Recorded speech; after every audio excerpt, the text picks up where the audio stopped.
Modi converted BC అని ఆరోపించారు CM Revanth Reddy. Certificate ప్రకారం బీసీగా చెల్లామణి అవుతున్న ఆలోచనలన్నీ అగ్రకులానివేనని అన్నారు. దేశవ్యాప్తంగా కులగణన జరపాల్సి వస్తుందని తెలంగాణలో కేసీఆర్తో కలిసి కులగణనను అడ్డుకునే ప్రయత్నం చేశారని చెప్పారు. తాను లాస్ట్ రెడ్డి సీఎంను అయినా పర్వాలేదన్న రేవంత్ తమ నాయకుడు ఇచ్చిన మాట నిలబెట్టేందుకే పనిచేస్తున్నామని చెప్పారు. తెలంగాణలో కులగణన సర్వే జరగకూడదని మోదీ కేసీఆర్ కలిసి కుట్ర చేశారని ఆరోపించారు ముఖ్యమంత్రి రేవంత్ రెడ్డి. గాంధీ భవన్లో కులగణన, ఎస్సీ వర్గీకరణపై పవర్ పాయింట్ ప్రెజెంటేషన్ కార్యక్రమానికి సీఎం హాజరయ్యారు. ఈ సందర్భంగా మోదీపై హాట్ కామెంట్స్ చేశారు. నరేంద్ర మోదీ పుట్టుకతో బీసీ కులస్తుడు కాదని, గుజరాత్ సీఎం అయ్యాక ఆయన కులాన్ని బీసీ జాబితాలో చేర్చారని చెప్పారు. సర్టిఫికేట్ ప్రకారం మాత్రమే మోదీ బీసీ అని, ఆయన ఆలోచన మొత్తం అగ్రకులమన్నారు రేవంత్. మోడీ గారు వాస్తవంగా బీసీ కాదయా, లీగల్లీ కన్వర్టెడ్ బీసీ. 2001 వరకు ఆయన ముఖ్యమంత్రి కానంత వరకు ఆయన కులము గుజరాత్ రాష్ట్రంలో ఉన్నత వర్గాలలో ఉండే. ఆయన ముఖ్యమంత్రి అయినాక ఆ కులాన్ని తీసుకొచ్చి బీసీలో కలుపుకున్నాడు చట్టం చేసి. ఆయన పుట్టుకతో బీసీ కాదు. కులగణన సర్వే రెండో విడత అవకాశాన్ని సద్వినియోగం చేసుకోవాలన్నారు సీఎం రేవంత్. సర్వేలో పాల్గొనేలా కేసీఆర్, కేటీఆర్, హరీష్ ఇంటి ముందు మేలుకొలుపు డప్పు కొట్టాలని బీసీ సంఘాలకు విజ్ఞప్తి చేశారు. అయినా సర్వేలో పాల్గొనకపోతే సామాజిక బహిష్కరణ చేయాలన్నారు రేవంత్ రెడ్డి. నిజంగానే చంద్రశేఖరరావు దీన్ని అనాలి అంటే ఎప్పుడు ఆయనకు నైతిక హక్కు వస్తుందంటే ఆయన సమగ్ర కుటుంబ సర్వేతో పాటు ఈనాడు ప్రభుత్వం చేసిన కులగణనలో ఆయన కొడుకు, ఆయన అల్లుడు అందులో లెక్కలు రాపిస్తే ఆయన లెక్క గురించి మాట్లాడడానికి అధికారం.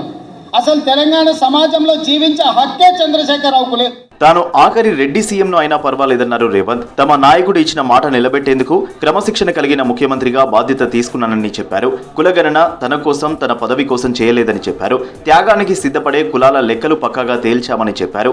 ఇవాళ రేవంత్ రెడ్డి నువ్వు కూడా రెడ్డి ఉండొచ్చు. అప్పుడప్పుడు ఒక ఆయన అంటుంటాడు, ఈయననే ఆఖరి, ఈయననే చివరి, ఈయననే మొదటని. నాకేం పర్వాలేదు, ఆఖరి అయినా పర్వాలేదు. నా నాయకుడు ఇచ్చిన మాటను నిలబెట్టాలని క్రమశిక్షణ కలిగిన కార్యకర్తగా నేను బాధ్యత తీసుకున్నా. ఇది నా నిబద్ధత. ప్రభుత్వ పథకాలను ప్రజల్లోకి తీసుకెళ్లే బాధ్యత యూత్ కాంగ్రెస్ పైనే ఉందన్నారు ముఖ్యమంత్రి రేవంత్ రెడ్డి. పార్టీ కోసం పోరాడిన అందరికీ స్థానిక సంస్థల ఎన్నికల్లో టికెట్లు ఇస్తామని చెప్పారు. పైరవీలు చేస్తే పదవులు ఇచ్చే ప్రసక్తే లేదన్నారు. పైసలుంటే ఎన్నికల్లో గెలవరని, ప్రజాబలం ఉంటేనే గెలుస్తారన్నారు రేవంత్. గాంధీ భవన్లో యూత్ కాంగ్రెస్ అధ్యక్ష, కార్యదర్శుల ప్రమాణ స్వీకారానికి చీఫ్ గెస్ట్ గా హాజరయ్యారు సీఎం. ఇక్కడికి వచ్చిన యువజన కాంగ్రెస్ మిత్రులందరికీ నా సూచన ఒక్కటే, అవకాశాలు కొందరికి రావచ్చు, రాకపోవచ్చు, కానీ ప్రజా సమస్యల మీద పోరాటం చేయడం మానొద్దు. రేపటి జరగబోయే స్థానిక సంస్థల ఎన్నికల్లో కష్టపడ్డ ప్రతి యువజన కాంగ్రెస్ మిత్రుడికి టికెట్లు ఇప్పించే విధంగా కాంగ్రెస్ పార్టీ అధ్యక్షుడితో నేను మాట్లాడతాను. యంగ్ ఇండియా ఇంటిగ్రేటెడ్ రెసిడెన్షియల్ స్కూళ్ల నిర్మాణం నిర్దేశిత సమయంలో పూర్తి చేయాలని ఆదేశించారు సీఎం. కమాండ్ కంట్రోల్ సెంటర్లో విద్యాశాఖ అధికారులతో కీలక రివ్యూ చేశారు. కొడంగల్, మదిర, హుజూర్ నగర్ స్కూళ్ల నిర్మాణానికి టెండర్లు పూర్తయ్యాయని చెప్పారు. మిగతా నియోజకవర్గాల్లో భూసేకరణ వేగవంతం చేయాలని చెప్పారు. 10 రోజుల్లోగా అధికారులు దీనిపై నివేదిక ఇవ్వాలని ఆదేశించారు రేవంత్.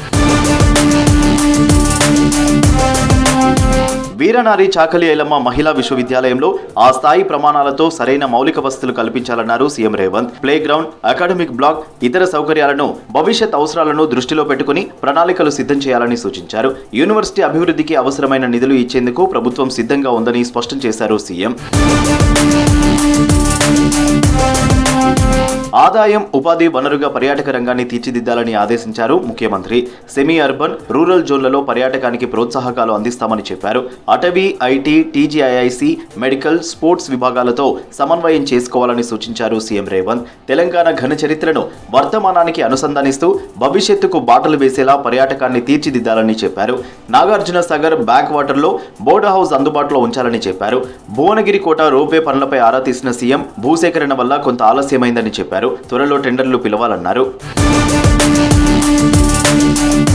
ఢిల్లీ వెళ్లారు సీఎం రేవంత్ రెడ్డి. రేపు అధిష్టానం పెద్దలతో కీలక భేటీ కానున్నారు. ఆ తర్వాత కేంద్ర మంత్రులతోనూ రేవంత్ భేటీ అయ్యే ఛాన్స్ ఉంది. ఇప్పటికే రేవంత్ రెడ్డి కేంద్ర మంత్రుల అపాయింట్మెంట్ కోరారు. రాష్ట్రానికి సంబంధించిన పలు అంశాలపై కేంద్ర మంత్రులతో చర్చించే అవకాశం ఉంది. కులగణనలో దేశానికే తెలంగాణ రోల్ మోడల్ అన్నారు మంత్రులు. రాహుల్ గాంధీ విజన్ వల్లే రాష్ట్రంలో కులగణన సాధ్యమైందన్నారు. కాంగ్రెస్ పాలిత రాష్ట్రాల్లో కులగణన జరగబోతోందన్నారు. రేవంత్ సర్కార్ను కుట్రపూరితంగా అడ్డుకుంటున్నారని విమర్శించారు హస్తం నేతలు. రాష్ట్ర ప్రభుత్వ కృషితో బీసీలకు న్యాయం జరగబోతోందన్నారు. కాంగ్రెస్ తెచ్చిన చట్టాలతోనే దేశంలో మార్పులు వచ్చాయన్నారు డిప్యూటీ సీఎం భట్టి విక్రమార్క.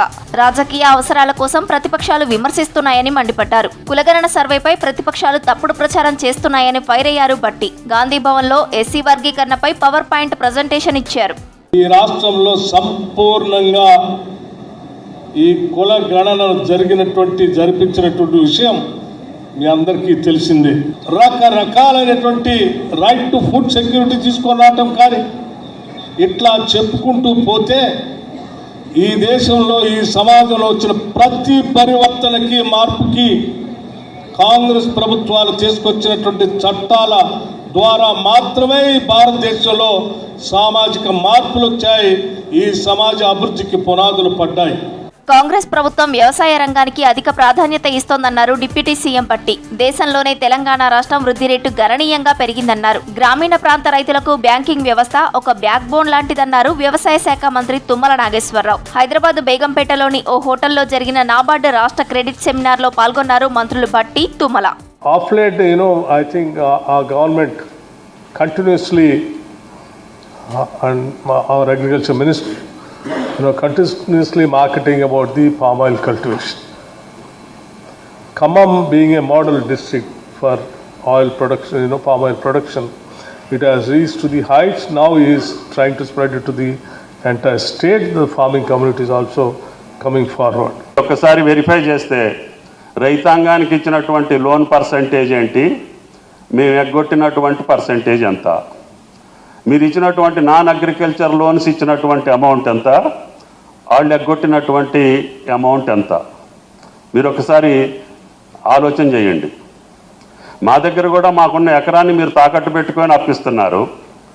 ఇవ్వకపోతే తలుపో గేటో, ఇవాళ పేపర్లో కూడా వచ్చింది, ఒక గేటు ఇంటి గేటుని మీరు తీసేశారు అప్పు లేదని. మరి వేల కోట్లు తీసుకున్న వాళ్ళకి ఏం చేస్తున్నారని ప్రజలు మమ్మల్ని అడుగుతున్నారు. గత వర్షాకాలంలో దెబ్బతిన్న రోడ్లకు శరవేగంగా మరమ్మతులు చేయాలని అధికారులను ఆదేశించారు మంత్రి కోమటిరెడ్డి వెంకటరెడ్డి. గుంతలు పడిన రోడ్లకు ప్యాచ్ వర్క్ పూర్తి చేయాలని సూచించారు. రహదారులను మాత్రమే హ్యామ్లో ఎంపిక చేయాలని అధికారులకు వివరించారు. రాష్ట్ర సరిహద్దు ప్రాంతాల రహదారులకు ప్రాధాన్యత ఇవ్వాలన్నారు మంత్రి. R&B రోడ్ల రిపేర్లు, హ్యామ్ రోడ్ల ఎంపికపై ఎస్ఈలతో వీడియో కాన్ఫరెన్స్ నిర్వహించారు కోమటిరెడ్డి. ఎస్సీ వర్గీకరణను స్వాగతిస్తూ 57 MBSC కులాల ఐక్యవేదిక ప్రతినిధులు మంత్రి దామోదర రాజనరసింహను కలిశారు. ఎస్సీ వర్గీకరణ అమలుతో అత్యంత వెనుకబడిన కులాలకు రాజ్యాంగంలో పొందుపరిచిన రిజర్వేషన్ల ఫలితాలు అందుతాయన్నారు. ఎస్సీ వర్గీకరణ ఏ కులానికి, ఏ మతానికి వ్యతిరేకం కాదన్నారు దామోదర. గచ్చిబౌలిలో రాష్ట్ర పర్యావరణ పరిరక్షణ శిక్షణ సంస్థను ఆకస్మికంగా తనిఖీ చేశారు మంత్రి కొండా సురేఖ. గత ప్రభుత్వ హయాంలో సంస్థ తీవ్ర నిర్లక్ష్యానికి గురైందన్నారు మంత్రి కొండా సురేఖ. ఈ సంస్థని గాడిలో పెట్టేందుకు తగిన నివేదిక అందజేయాలని ఈపీటీఆర్ఐ సంస్థను ఆదేశించారు. సంస్థను ఆధునీకరించేందుకు ప్రభుత్వం నుండి కావలసిన నిధుల కోసం ప్రతిపాదనలు పంపాలని సూచించారు. కొత్తగా నియమితులైన ఆర్టీఏ సభ్యులకు మంత్రి పొన్నం ప్రభాకర్ అభినందనలు తెలిపారు. కొత్తగా నియామకమైన వారితో సచివాలయంలోని తన ఆఫీసులో మంత్రి పొన్నం ప్రభాకర్ సమావేశాన్ని ఏర్పాటు చేశారు. ఇప్పటి వరకు 24 మందికి ఆర్టీఏ సభ్యులుగా అధికారిక నియామకాలు వచ్చాయని, మిగిలిన వారికి కూడా త్వరలోనే అధికారిక ఉత్తర్వులు వస్తాయని తెలిపారు పొన్నం. రాష్ట్రంలో సజావుగా, సానుకూలంగా, సమగ్రంగా కుల సర్వే జరిగిందన్నారు పీసీసీ చీఫ్ మహేష్ కుమార్ గౌడ్. కుల సర్వే అనేది భారత స్వాతంత్ర్య చరిత్రలో గొప్ప అధ్యాయమన్నారు. సీఎం రేవంత్ కృషితో రాష్ట్రంలో బీసీలు ఇంతమంది ఉన్నారని చెప్పిన ఘనత కాంగ్రెస్ కే దక్కుతుందన్నారు పీసీసీ చీఫ్. ఎంత చక్కటి కార్యక్రమాలు చేస్తే కూడా 10 ఏళ్లు బీసీలని అనగదొక్కినటువంటి బీఆర్ఎస్ ప్రభుత్వం, ఎస్సీలతో ఆటలాడుకున్నటువంటి బీఆర్ఎస్ ప్రభుత్వం చేత కాక ఏమీ చేయలేక ఇవాళ మనం చేస్తా ఉంటే ఓర్వలేక నిందలేస్తున్న ఈ తరుణంలో వాస్తవాలు మీకు తెలవాలి. ఎవరు మీరు? మండల కాంగ్రెస్ కమిటీ అధ్యక్షులు, బ్లాక్ కాంగ్రెస్ కమిటీ అధ్యక్షులు, జిల్లా కాంగ్రెస్ కమిటీ అధ్యక్షులు. మీరు పునాదులు కాంగ్రెస్ పార్టీకి. 10 ఏళ్లు పాలించిన బీఆర్ఎస్ రాష్ట్రాన్ని పట్టించుకోలేదని మండిపడ్డారు కాంగ్రెస్ నేతలు. కేంద్రంలో 3 సార్లు అధికారంలోకి వచ్చిన బీజేపీ కూడా తెలంగాణను చిన్నచూపు చూస్తుందని ఆగ్రహం వ్యక్తం చేశారు. దేశం ఆర్థిక పరిస్థితులు మారాలంటే ఢిల్లీలో కాంగ్రెస్ రావాలన్నారు హస్త నేతలు. రేవంత్ రెడ్డి సీఎం పదవిని కాపాడుకునేందుకే ప్రధాని మోదీ గురించి మాట్లాడుతున్నారని ఫైర్ అయ్యారు బీజేపీ నేతలు. ముస్లింలను బీసీ జాబితాలో చేర్చుతామంటే ఒప్పుకోమన్నారు. కులగణన పేరుతో రేవంత్ సర్కార్ ప్రజల మధ్య చిచ్చు పెడుతోందన్నారు. రాష్ట్ర ఆర్థిక పరిస్థితిని బీఆర్ఎస్ కాంగ్రెస్ దెబ్బతీశాయన్నారు. ఎన్నికల్లో ఇచ్చిన హామీలను కాంగ్రెస్ ప్రభుత్వం అమలు చేయడం లేదన్నారు బీజేపీ నేతలు.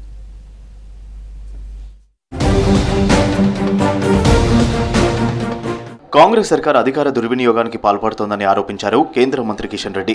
బీఆర్ఎస్ కాంగ్రెస్ ప్రభుత్వాల పాలన ఒకే తీరుగా ఉందన్నారు. రాష్ట్ర ఆర్థిక పరిస్థితిని రెండు పార్టీలు దెబ్బతీశాయన్నారు. ఇక రాష్ట్రంలో జరిగే అన్ని ఎన్నికల్లోనూ కాంగ్రెస్ కు గుండు సున్నా వస్తుందన్నారు. సంగారెడ్డి జిల్లాలో ఎమ్మెల్సీ ఎన్నికల ప్రచారంలో పాల్గొన్న కిషన్ రెడ్డి ఎమ్మెల్సీ ఎన్నికల్లో 3 స్థానాల్లోనూ బీజేపీని గెలిపిస్తే నిరుద్యోగుల గొంతుకగా నిలుస్తామన్నారు. ఈ 3 నియోజకవర్గాల్లో భారతీయ జనతా పార్టీ అభ్యర్థులను గెలిపిస్తే తప్పకుండా మా అభ్యర్థులు గాని పార్టీ గాని మీకు ఎల్లప్పుడూ అండగా ఉండి ఒక ప్రశ్నించే గొంతుగా, ఒక నిర్మాణాత్మకమైనటువంటి ప్రతిపక్షంగా శాసన మండలిలో ఈరోజు తెలంగాణ వాణి, తెలంగాణ ప్రజా సమస్యలు వినిపించేటువంటి ప్రయత్నం చేస్తారు. 42% బీసీ రిజర్వేషన్ల నుంచి డైవర్ట్ చేసేందుకే సీఎం రేవంత్ రెడ్డి ప్రధాని మోదీ కులం గురించి మాట్లాడారన్నారు కేంద్ర మంత్రి బండి సంజయ్. 1994లో కాంగ్రెస్ అధికారంలో ఉన్నప్పుడు మోదీ ఓబీసీ జాబితాలో ఉన్నారని ట్వీట్ చేశారు. రాహుల్ గాంధీ కులం మతం ఏంటో రేవంత్ రెడ్డికి తెలియదా అని ప్రశ్నించారు బండి సంజయ్. ముస్లింలను బీసీ జాబితాలో చేర్చుతామంటే ఒప్పుకోమన్నారు. ప్రధాని మోదీపై రేవంత్ చేసిన వ్యాఖ్యలపై ఫైర్ అయ్యారు బీజేఎల్పీ నేత ఏలేటి మహేశ్వర్ రెడ్డి. రేవంత్ సీఎం పదవిని కాపాడుకునేందుకు మోదీ గురించి మాట్లాడుతున్నారన్నారు. బీసీ ప్రధానిగా ఉండడం ఓర్వలేకే గతంలో మోదీపై రాహుల్ గాంధీ కామెంట్స్ చేశారన్నారు.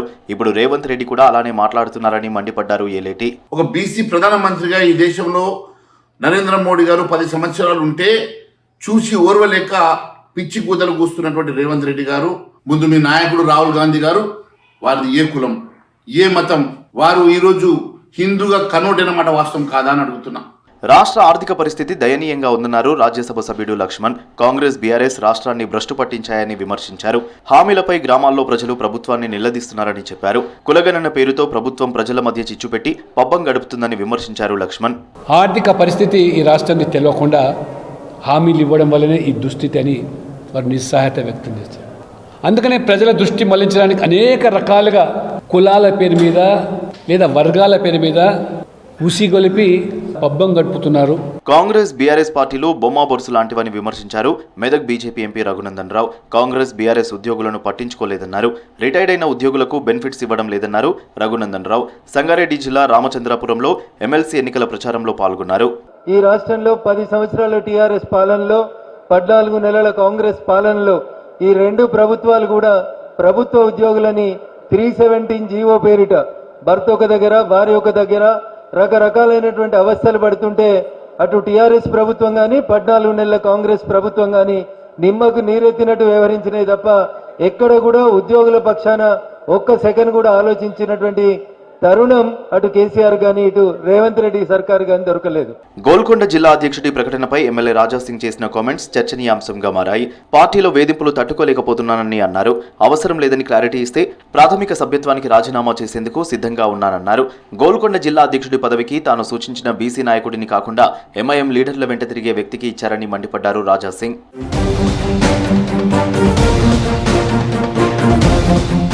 దేశ రాజకీయాల్లో వీరనారిగా, సోషలిస్టుగా సుష్మా స్వరాజ్ రాజకీయ రంగంలో ప్రవేశించారన్నారు బీజేపీ నేత ఎన్వీఎస్ఎస్ ప్రభాకర్. ఎమర్జెన్సీ విధించిన టైంలో ఇందిరాగాంధీ నిరంకుశత్వ పాలనకు వ్యతిరేకంగా అరెస్ట్ అయి జైలుకు వెళ్లారని గుర్తు చేశారు.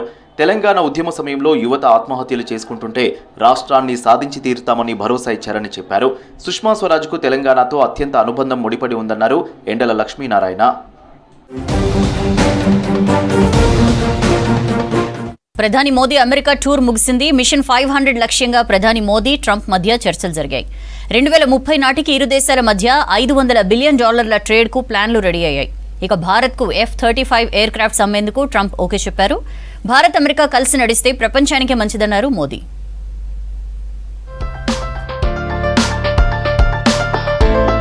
అమెరికా టూర్లో ఆ దేశ అధ్యక్షుడు డొనాల్డ్ ట్రంప్తో కీలక అంశాలపై చర్చించారు ప్రధాని నరేంద్ర మోదీ. మానవ అక్రమ రవాణా వ్యవస్థను అంతం చేసేందుకు భారత్, యుఎస్ కలిసి పనిచేయాలన్నారు మోదీ. ట్రంప్తో వైట్ హౌస్లో భేటీ అయ్యారు ప్రధాని. భారతీయులు ఎవరైనా అమెరికాలో అక్రమంగా ఉంటే వారిని ఇండియాకు తీసుకురావడానికి సిద్ధంగా ఉన్నామన్నారు మోదీ. हम इस बात के हैं कि गैर कानूनी तरीके से जो लोग दूसरे देशों में होते हैं उनको वहां रहने का कोई कानूनी अधिकार तो है नहीं। जहां तक भारत और अमेरिका का सवाल है, हमने हमेशा कहा है कि जो वेरीफाइड होगा, कि जो सच्चे अर्थ में भारत का ही नागरिक होगा, वो अगर अमेरिका में गैर कानूनी तरीके से रहता है तो उसको वापस लेने के लिए भारत तैयार है। రష్యా ఉక్రెయిన్ యుద్ధాన్ని ముగించేందుకు ట్రంప్ చేస్తున్న చర్యలు అద్భుతమన్నారు ప్రధాని మోదీ. తాము ఎప్పుడూ తటస్థంగా లేమని, శాంతి వైపు నిలబడ్డామని చెప్పారు. అంతకుముందు టెస్లా సీఈఓ మస్క్తో భేటీ అయ్యారు. స్పేస్, మొబిలిటీ, టెక్నాలజీ అంశాలపై చర్చించారు. మినిమం గవర్నమెంట్, మాక్సిమం గవర్నెన్స్ లక్ష్యమన్నారు. భారతీయ సంతతి వ్యాపారవేత్త వివేక్ రామస్వామితో భేటీ అయ్యారు. मुझे खुशी है कि राष्ट्रपति ट्रंप ने शांति के प्रयासों का इनिशिएटिव लेते हुए कल राष्ट्रपति पुतिन से बात की है। दुनिया का एक सोच रही है कि भारत न्यूट्रल है। भारत न्यूट्रल नहीं है, भारत का अपना पक्ष है और भारत का पक्ष है शांति।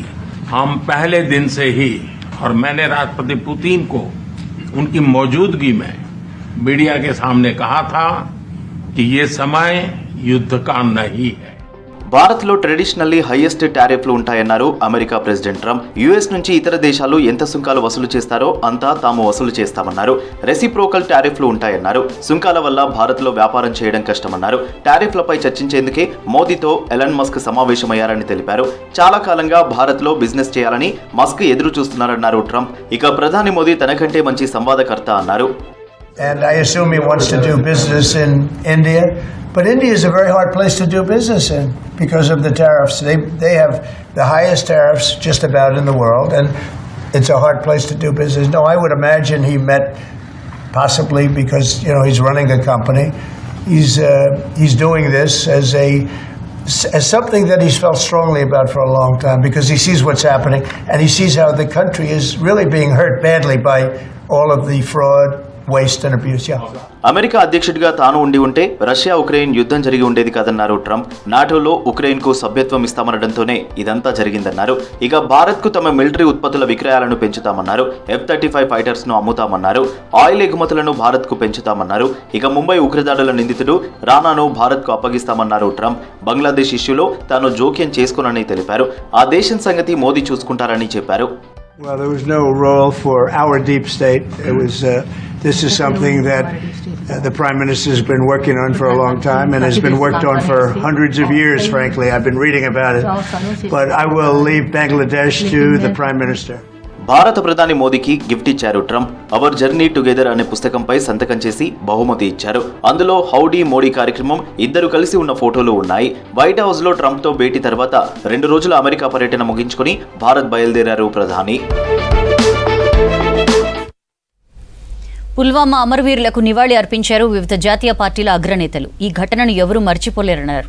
మహాకుంభమేళా ఖర్చుపై విమర్శలకు కౌంటర్ ఇచ్చారు ఎన్డీఏ నేతలు. వృధా ఖర్చు చేయలేదన్నారు.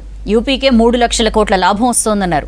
ఇక మోదీ యుఎస్ టూర్లో భారతీయుల భద్రతపై తప్ప అన్ని అంశాలపై మాట్లాడారన్నారు.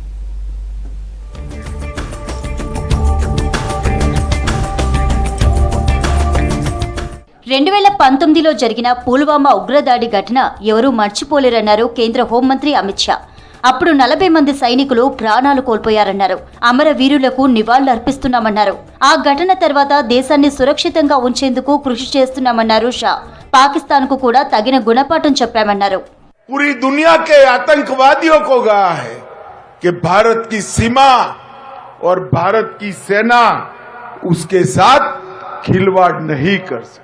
ప్రయాగ్రాజ్ మహాకుంభమేళా ఖర్చుపై వస్తున్న విమర్శలకు కౌంటర్ ఇచ్చారు సీఎం యోగి ఆదిత్యనాథ్. ఈ కుంభమేళాలో యూపీకి 3 లక్షల కోట్ల ప్రయోజనం చేకూరుతోందన్నారు. కుంభమేళా సందర్భంగా తామెన్నో కార్యకలాపాలు చేపడుతున్నామన్నారు. రాష్ట్రంలో పర్యాటక రంగం అభివృద్ధి చెందుతుందన్నారు. తమకు ప్రతి 6-12 ఏళ్లకు ఒకసారి కుంభమేళా నిర్వహించే అవకాశం వస్తుందన్నారు యోగి.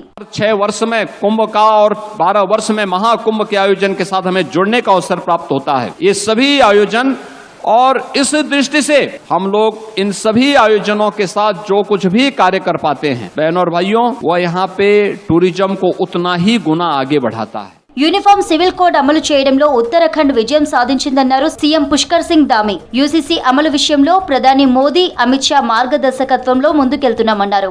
उत्तराखंड में पहला आगमन है. आपके और आदरणीय प्रधानमंत्री जी के मार्गदर्शन के कारण ही हम यूसीसी को उत्तराखंड में लागू करने में सफल हो सके हैं।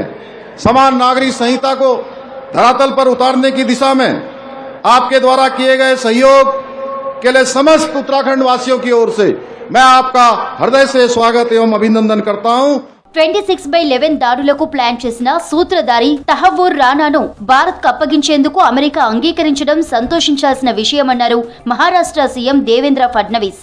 అందుకు ప్రధాని మోదీకి ప్రత్యేకంగా ధన్యవాదాలు తెలుపుతున్నామన్నారు. प्रधानमंत्री जी की पहल पर तहव्वूर राणा को एक्सट्रेडिशन की परमिशन एक प्रकार से अमेरिका के राष्ट्रपति श्री ट्रंप इन्होंने दे दी है. मुझे लगता है भारत के लिए एक बहुत महत्वपूर्ण ये चीज है. దేశంలో ప్రశ్నలు వేస్తే నిశ్శబ్దం, విదేశాల్లో అడిగితే అది వ్యక్తిగత విషయమన్నారు రాహుల్ గాంధీ. మోదీజీకి స్నేహితుడి జోబు నింపడం దేశ నిర్మాణం అయితే లంచం ఇవ్వడం, దేశ ఆస్తులను దోచుకోవడం వ్యక్తిగత విషయమని ఎక్స్ లో పోస్ట్ చేశారు రాహుల్. అంతకుముందు పుల్వామా ఉగ్రదాడి ఘటనలో వీర జవాన్లకు నివాళులర్పించారు రాహుల్. వీర జవాన్ల ప్రాణత్యాగాలను ఎప్పటికీ మర్చిపోలేమన్నారు. మణిపూర్లో రాష్ట్రపతి పాలన ఎప్పుడో విధించాల్సిందన్నారు సమాజ్వాదీ పార్టీ అధినేత ఎంపీ అఖిలేష్ యాదవ్. ఇప్పటికే చాలా ఆలస్యమైందన్నారు అఖిలేష్. మరోవైపు పార్లమెంట్లో ప్రవేశపెట్టిన కేంద్ర బడ్జెట్ అందరినీ నిరాశపరిచిందన్నారు. బడ్జెట్ తో అందరినీ మోసం చేశారన్నారు. ప్రజల దృష్టిని మళ్లించేందుకే వక్ఫ్ బోర్డు సవరణ బిల్లు తీసుకొచ్చారని విమర్శించారు అఖిలేష్. బడ్జెట్ నే मायूसी थी, निराश किया. इस सरकार ने धोखा दिया है कि हम ऐसा बजट लाएंगे, इसीलिए जानबूझ करके जनता का ध्यान हटाने के लिए इस तरह के बिल लाए हैं. ప్రధాని మోదీ అమెరికా పర్యటనపై స్పందించారు కాంగ్రెస్ ఎంపీ శశి థరూర్. అమెరికాలో అక్రమంగా ఉంటున్న భారతీయుల అంశంపై తప్ప మిగతా అన్ని అంశాల్లో మంచి చర్చలు జరిగాయన్నారు.